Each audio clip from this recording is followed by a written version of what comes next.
Or here's a great thing too, that it's often said that the ability to recognize patterns is one of the signs of intelligence. So I'm going to list a pattern here, and let's see if we can recognize it in less than 5,000 or 6,000 years.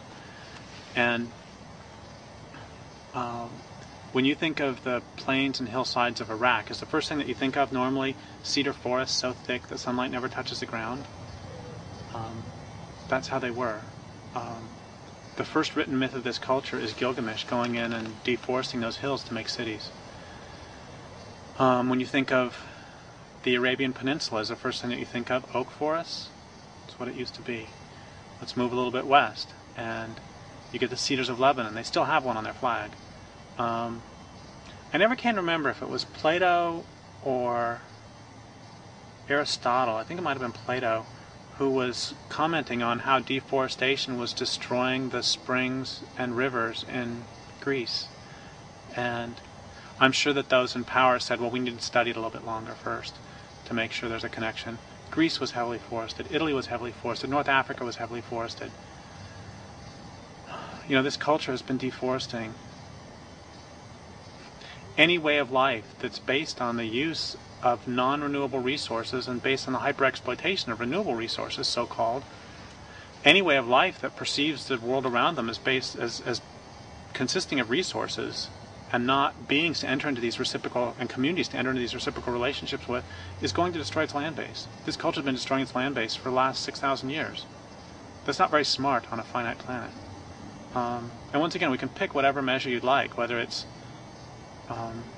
migratory songbirds, sturgeons, deforestation,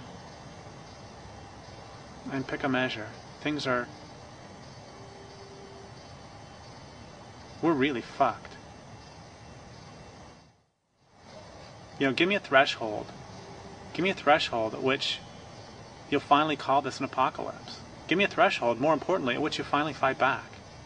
You know, what's it going to take? Will it take the death of salmon entirely? Maybe it'll take the death of polar bears. Maybe it'll take the death of, you know, whatever your favorite migratory songbird is. You know, there's got to be a threshold at which people are going to, or how about, maybe it'll take, you know, I used to have this sort of hobby of asking people if they like their jobs. About 90% say no. What does it mean when the vast majority of people spend the vast majority of their waking hours doing things they don't want to do? How crazy is that? So, you know, you're working a 40-hour-a-week job that you don't really like. So is that enough for you to start resisting when it's your own life? Or how about this? How about, you know, rates of cancer are just going through the roof. And so at talks, when I ask people, how many of you have had someone you love get killed by cancer? 70 to 80% say yes. So it's like, okay, you're not going to fight back when your lover dies of cancer? When your mother, your father, your child, your brother, your sister, your best friend? You're not going to fight back when you get cancer yourself in your own body? I have Crohn's disease, which is a disease of civilization. You know, give me a threshold. That one of the smartest things the Nazis did was they co-opted rationality and they co-opted hope by making it so that at every step of the way it was in the Jews' rational best interest to not resist. So would you rather get an ID card? Would you rather resist and possibly get killed? Want to move to a ghetto? Want to resist and possibly get killed? Want to get on a cattle car? Want to resist and possibly get killed? At every step of the way they're faced with that choice. It's a brilliant move on the Nazis' part. You want to take a shower? You want to resist and possibly get killed. There's a very interesting thing about it, which is that the Jews who participated in the Warsaw Ghetto Uprising had a much higher rate of survival than those who went along, which is something we all need to keep in mind over the next 10 years. But my point is the same thing's happening today. That's why I say, give me a threshold. Because, okay, so do I want to really try to do something to help the salmon? Or do I want to, and possibly get killed or put in prison for the rest of my life? Do I want to really oppose the system? Or is it okay for the salmon to go? Okay, how about the lampreys?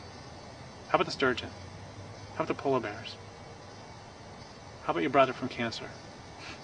You know, that's why at some point we just have to say, enough is enough. I mean, if I'm going to be in a concentration camp, I would much rather be one of the privileged ones than not. You know, if I'm going to be in this death camp system, sure, honestly, I would rather not be. There are more slaves in the world today than there were who came across in the Middle Passage, and I would much rather be in the position I am than be a slave.